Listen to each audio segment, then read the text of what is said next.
What's up, Packers fans? Welcome to some extra cheese on this Wednesday afternoon after the news breaks that the Packers have placed wide receiver Devin Funchess on injured reserve, ending his season. As I said this morning, a lot of people asking about the ability to bring guys back off of IR. You have to make the 53-man roster for that to occur.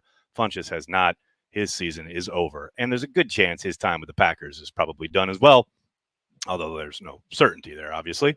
But that's the news, and obviously it'll be interesting to see what shakes out wide receiver wise. Does this give Malik Taylor a chance? Does this mean they will go with 5 and cut it off? Well, maybe they keep a couple of guys. Winfrey maybe has a chance. Maybe Beggleton makes it.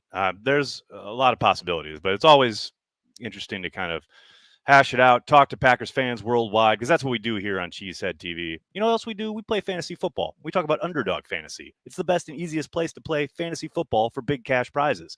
On Underdog Fantasy, you just draft. No need to worry about waivers, lineups, or injuries.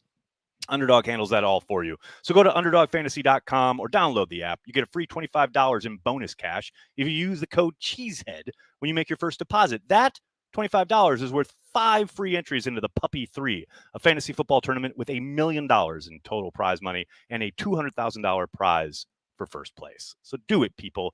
Get on it. Hello to everybody in the comments. Good to see everybody.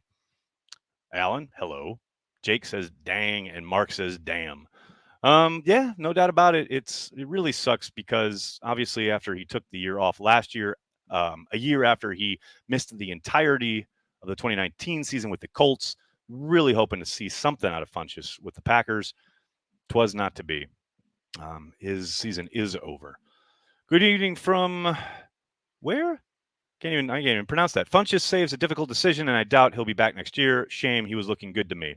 He most certainly was. No question about it. But that is the way of things, as someone once said, the way of the force. That's look, it does take care of one possible decision, but it leaves open, a ton of others. We all know that, right? There's no doubt that people. Why are people messaging me? Go bye bye. You go bye bye. There it is. Sorry, guys. Technical issues.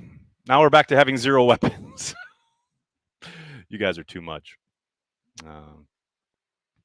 And if he was eligible to return, why stash an IR? He's not eligible to return. That is the issue. That is the issue, people. There is no eligible to return. I got so many people asking about. Hold on a second. Sorry, guys. Who is that? What?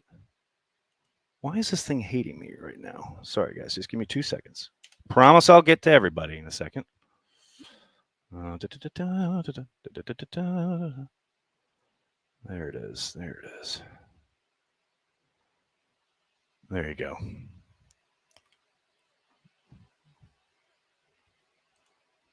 Sorry, guys. Just give me 2 seconds.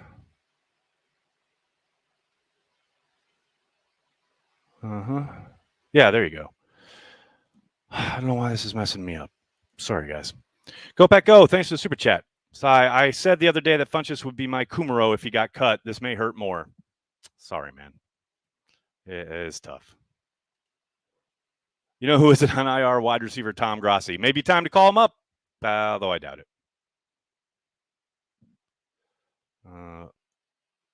He took a pay cut because he really wanted to be there. Justin, that is true. They adjusted his contract this offseason, along with obviously several other guys. But yes, they reduced his cap hit and number, all for naught, as it were. Plenty of weapons in the Packers' backups. JT, I agree. I think the other person was joking earlier as well. I guess this solves part of the receiver dilemmas, how many to keep. A little bit, but there's still discussions to be had. I think Malik Taylor's had a really strong preseason, a strong camp. He has experience on special teams, did some nice stuff there last year. So maybe this paves the way for him.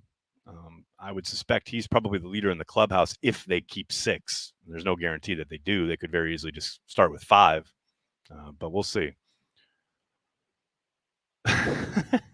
Who would you choose from these 3 journeyman starters for the Packers if all our QBs went down and we only had to choose between Ryan Fitzpatrick, Teddy Bridgewater, or Tyrod Taylor? Oh, come on. It's easily Ryan Fitzpatrick, isn't it? You want to see some Fitz magic at Lambeau. Come on. Bring some heat, at least. My goodness.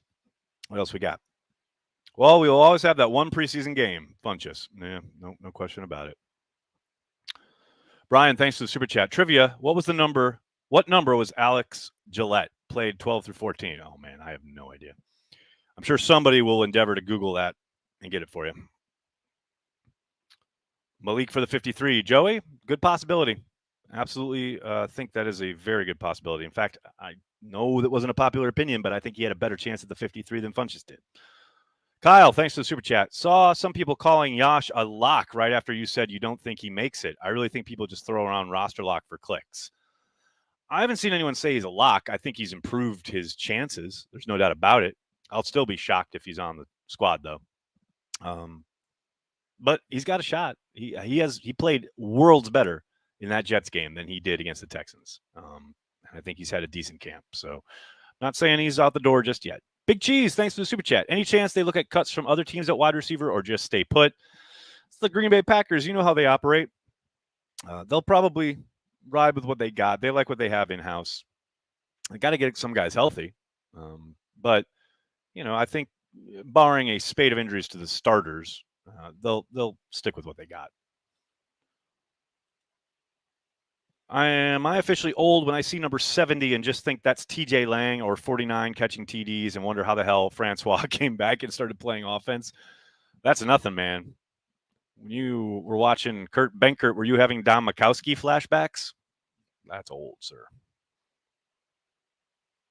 What happened to Z? Any info? He hurt his back. That's all we know. It's a back injury. That is literally all we got.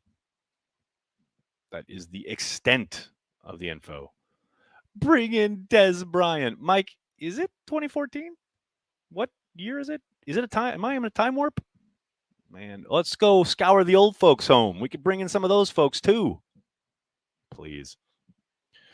Thoughts on the defensive lineman that they signed, Anderson? Jill, as I said in my Insta story, it's always great when ex-Bears get to come and see how a successful franchise operates. I'm sure he'll be really happy knowing that he's left Chicago behind him. Other than that, I don't know a whole lot about the kid. But, they exit Josh Avery, who was released yesterday. And they bring in Anderson. See what he's got along the D-line. You never know. Injury stash? John, are you talking about Funchess? No. Is done for the year. Thanks for the super chat. This opens up a spot for Jordy. Oh, well, I found Aaron Rodgers' burner. That's good. Preston, thank you for the super chat. Ever recall seeing a random undrafted rookie free agent in camp and thinking to yourself, this dude could be amazing, but we ended up cutting him? No. The guys who generally make you think that generally stick around. I remember J-Ron Elliott popping his very first couple days of camp and thinking, well, they could probably use that guy, and he stuck around. Obviously Sam Shields was very similar in that, he had up and down performances early in camp, but man, he made a play a day that made you go, oh. So generally when those guys do that, they get themselves entered into the conversation and eventually end up probably sticking around. The one kind of outlier here is probably Taysom Hill, right? I mean, that was a guy I thought they would probably try to find a way to stick on the 53. They didn't. They tried to get him on the practice squad, and we all know what happened there. But I don't blame him for that. I'm not surprised they tried to get him on the squad, but it's rare. It's rare when that happens. Must be Clay coming back to play tight end. You guys are all over the map today. Joey's on it. This opens up a spot for Max McCaffrey. Nice. MVS going to blow up this year. Excited for our offense. Robbie, he is having an outstanding camp. If you haven't, I'd recommend reading, and I'm sure you have, but I'd recommend reading Spoon's report from camp talking about MVS. He's been lights out, no doubt about it. He's everywhere. All sorts of different routes, too, not just the long stuff you're used to. I think I'm with you. I think he's going to have a really good year, and that's going to put the Packers in a really interesting position when it comes time to try to re-sign him, if they even do. Given their cap situation next year, it's going to be challenging, no doubt about it. Carry the G and reinforce the D. Jill, that's pretty good. Well done. At least we are not the Bears. Tim, I pretty much say that prayer to myself every night before I go to bed. At least they're not the Bears. That's all that matters. Why is Bart Starr my favorite quarterback? Ooh, Jake, great question. We'll break up the monotony here. Because of the fact that he was not the most athletically gifted. He had to fight for everything he earned. Don't forget, when he first came to Green Bay as a 15th round or 16th round draft pick, he was in a battle for that starting quarterback spot. Back and forth. Took a while for Lombardi to settle on Starr. And when he did, Starr took over. The man not only called his own plays, now obviously he had help from Lombardi on the sidelines at times, but for the most part, called his own plays, played in some of the worst conditions ever, and was so ruthlessly efficient with the football in a way that we haven't seen until Tom Brady came along. And maybe Joe Montana, but Montana had the help of Bill Walsh calling the plays and designing a whole kind of revolutionary offense with the West Coast offense, etc. Starr did it at a time when you didn't throw the ball a lot, but you go back and look at the drive for that preceded his famous quarterback sneak against the Dallas Cowboys, right? The absolute worst conditions. No one can get their footing. It's cold as hell. You just want to go. It's hell on earth. And that guy, all he does is efficiently move the football, calling the plays, by the way, all the way down to the 1-inch line and get them into the end zone. It probably should have been a touchdown the play before, or two plays before, but that's beside the point.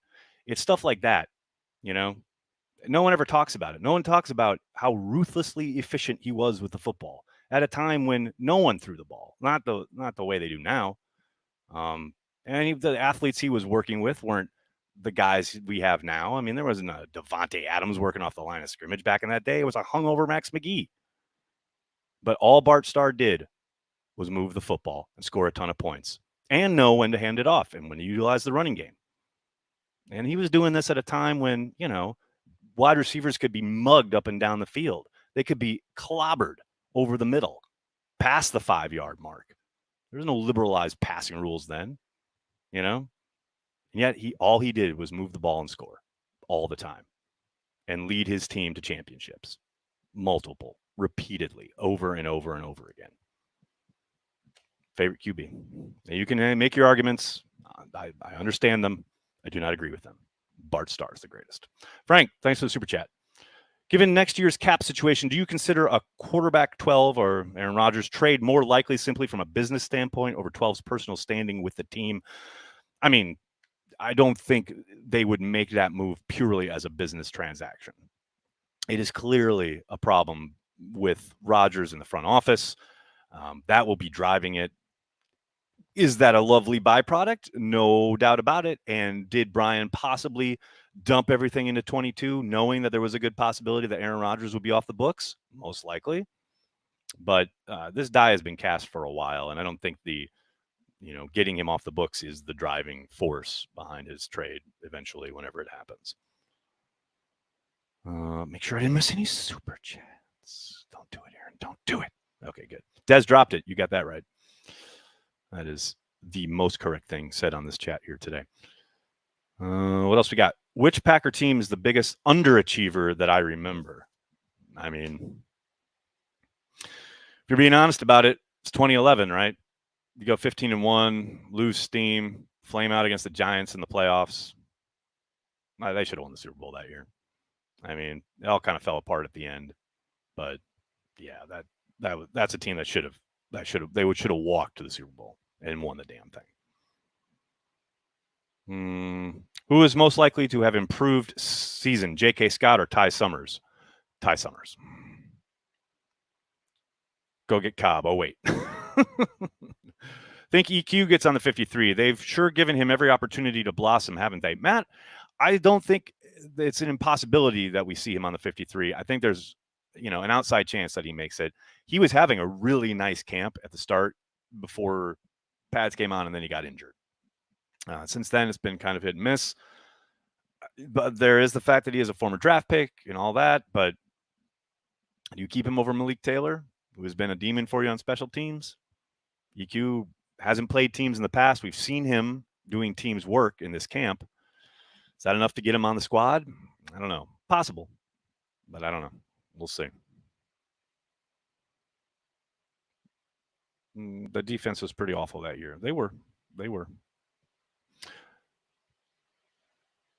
Pressure washing my house listening to classic rock. I'm getting old. Legless, that sounds like a dream come true, actually. Sounds like a beautiful summer day. Anything new with Bakhtiari? Nope. Nothing yet, Chase. We'll see. I've maintained all along, I'm going to be very surprised if he starts week 1. I think they'll hold him out for probably a month yet. But hey, when you've got Elton Jenkins, you can afford that luxury. I mean, you can have your multiple all-pro left tackle sit out because you got a guy in Elton Jenkins who is playing at a high level at that position. Mishka, thanks for the super chat. Any way to make it work financially with 12 in 22? I mean, maybe. They'd have to jump through a lot of hoops and cut a whole lot of dudes, which they may have to do anyway. They probably will have to do anyway. But yeah, is there a way? Yeah, the team would look very, very, very, very different. No question about that.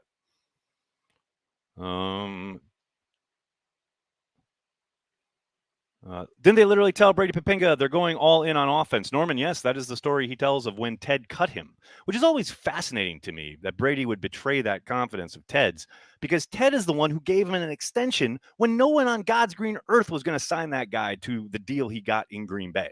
But that's gratitude for you. Yeah, but that's apparently what Ted told him. It's like, Aaron Rodgers is so good, we're just going to build up the offense and plow through people. And they did for a while. But then the defense couldn't hold up their end of the bargain.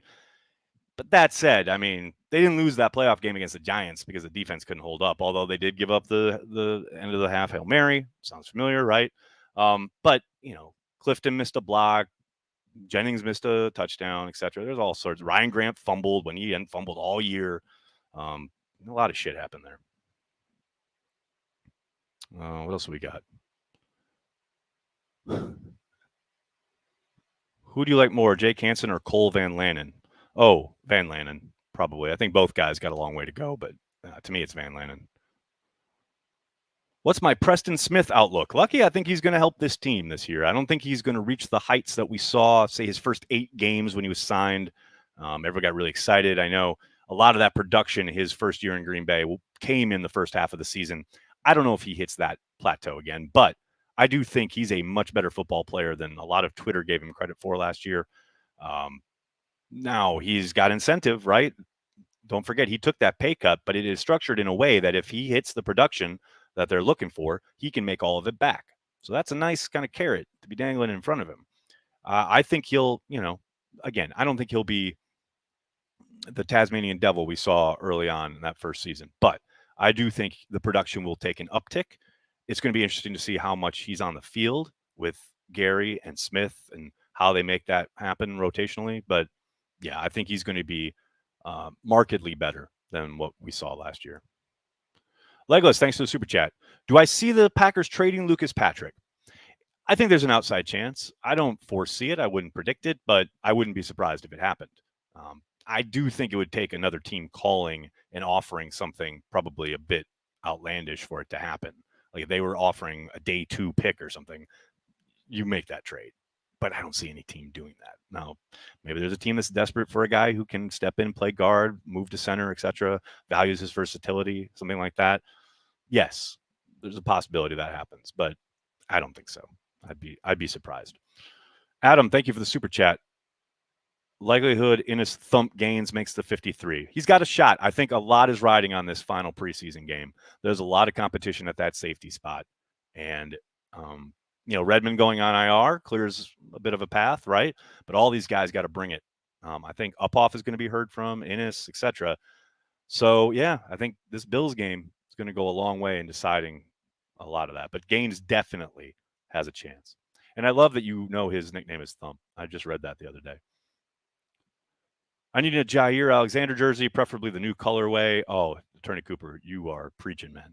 It looks so cool. Totally agree there. King is a top 60 cornerback. I'll take it. Yeah, why not? Bigger loss, Redmond or Funchess? Redmond, probably, just because of his special teams play. But who knows? It might open the door for somebody who can give you something a little bit more, like Uphoff or Gaines or whoever. Never know. 12 and Lucas Patrick have a relationship. Do not get rid of 62. No, I mean, it'd be foolish to say that that's not a consideration, right? Especially after this past offseason. I do not want a ditch digger. I want a bulldozer, Nags. That's fine, Brandy, but the world needs ditch diggers too. Your wants and desires are not what's material here, Brandy. They're building a football team. But I understand. I get what you're saying. Preston, thanks for the super chat. Can you answer my other super chat, sir? Preston, I can do my best. Damn it. I went back and looked. There, I got that one. I got that one. Preston. I'm not seeing it, Preston. I think you're lying to me, Preston. I think you're just making me scroll back up. Nope, there you are. What's up? Ever recall seeing a random undrafted rookie free agent? I answered this one. Wait a second. Preston. See, this is what I'm talking about. I answered that. Not my fault you missed it. Got that. Is there another one, Preston? Is this your third super chat? Is that what you're telling me? There it is. Is our cap situation so bad that we will have to cut dudes like Z next year? Also, did we literally not say a word to Hyde when we let him walk? Oh, the Hyde thing is 100%. They didn't say a word. I remember Jack Becta, his agent, was fucking pissed. They didn't even get a phone call. Now, that was under Ted. That was a little, the different regime, which I would have put out there when I was asking Brian the question if he had let me finish. But, oh, yeah. Yeah. Not a word. Not a peep to Micah Hyde. Jack was pissed beyond belief. But is the situation so bad they will have to cut dudes like Z? If Aaron Rodgers is on the team, yeah, 100%. They're still going to have to make some cuts even without Rodgers. But if Aaron Rodgers is the quarterback next year, there's going to be a bloodletting. Yes, 1,000%. And Brian's alluded to that the roster is going to have to look very, very different next year. Star or Unitas? For the longest time, Robert, I was all about Unitas, but the last decade or so, I've come around on Star, simply because, the way he was perceived made me think like, oh, Unitas was doing it all. But the more I looked and read and actually watched the games, Star did everything Unitas did, and it's not like he had all pros there at wide receiver, although he did have talent around him. So I'm a recent convert to Star over Unitas in terms of decades. That's just a recent thing for me. Dave, thanks for the super chat. I am curious about the 53, but man, oh man, can it be the regular season already? Right? Holy cow. Couldn't agree more. That IR is starting to stack up. Yeah, William, but, is it really with anybody of consequence? Not really. So I'll take it. Stack it up with dudes you can live without now. That's what and then no IR during the season. I'll take that trade-off. Is there any chance the salary cap jumps more than we're expecting next year, given the TV deals and fans in the stands? It seems like might get a huge bump. Not a huge bump. The huge bump will be in 2 years. Next year, it will be a bit of a course correction, but I wouldn't expect much more than $10, maybe $12 million bump. Definitely fans in the stands. That revenue stream will certainly help, but yeah, the big money will start flowing. The big salary cap explosion happens in 2023, not 22. All right. I'm going to have to get going. Can't thank you guys enough for hanging out, talking Packers each and every day, both in the morning for Packers Daily and whenever there's news breaking. That's what we do here on Extra Cheese. Thank you so much. Please do me a monster favor. Hit like on the video, subscribe to the channel, and then tell your friends and tell your family. Cheesehead TV. We're devoted to Green Bay Packers fans worldwide. Thanks a lot, everybody. Have a great day. Go Pack, go.